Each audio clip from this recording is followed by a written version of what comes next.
Well, you must first and foremost recognize that this lockdown is very different from the first one. The last lockdown that we had, had to lock down the whole country.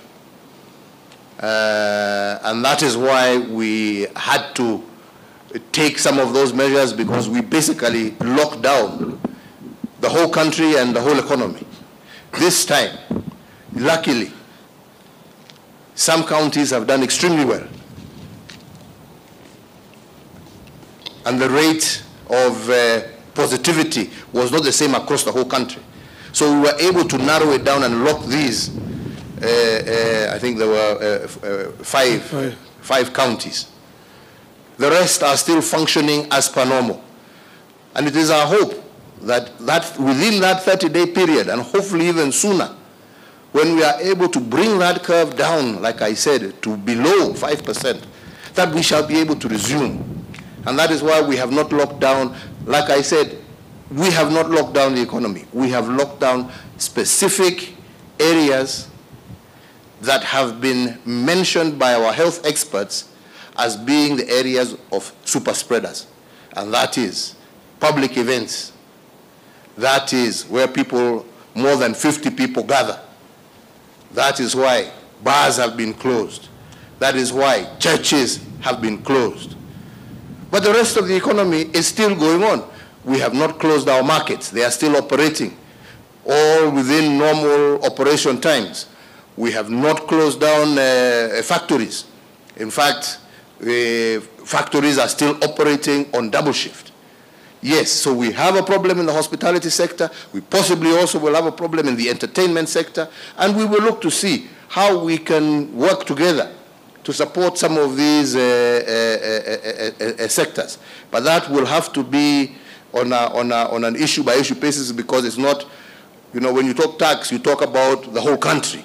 You know, you're not talking about a section of the country. So we will have to look at whatever measures that we can take that can specifically apply to within those particular counties. We have, for example, in Nakuru, where they have said there will be no licenses, it will be paid, you know, because that is how they are going to cushion the business operators in Nakuru.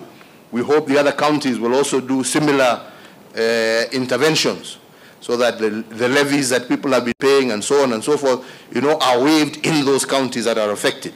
So it will have to be a case-by-case basis, because this is not a national lockdown, and we cannot do different tax measures, you know, for one county as opposed to another. This is what I...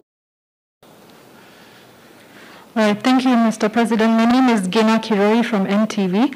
My first question is to do with the hospitality sector. Are there any specific incentives that are going to be put in place to cushion those? I think I've just answered that. In terms of domestic travel, because there's still that issue of domestic travel, of flights chartering from back and forth. Are there any specific incentives for that sector?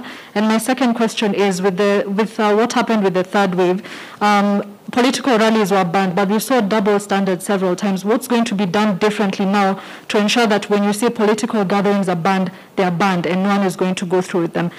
So, yes, thank you. Let me put it to you this way, because I think it is a reverse question. I think that you have a huge responsibility to show out those people who are breaking. That is why, specifically today, when we went to launch these roads that we were doing, when we went on the inspection site, we have actually done it virtually, only with the company of the Right Honorable Prime Minister and yourselves.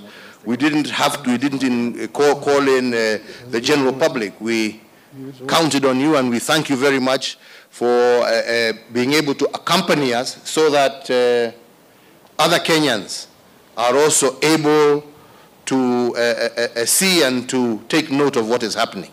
So I think that is all I can say, that we will do everything we can, but we will also depend on you, members of the Fourth Estate, to help us to show up those who will flaunt these rules, and we will ensure that anybody who does, action will be taken against those people. We want to be able, and we can work, we can do all these things like we have spent the day with you, without necessarily breaking the COVID rules. So have shown that it is possible. We can work within that framework, and we hope that others will do. And those that don't, there will be no differential in the measures that shall be taken against them.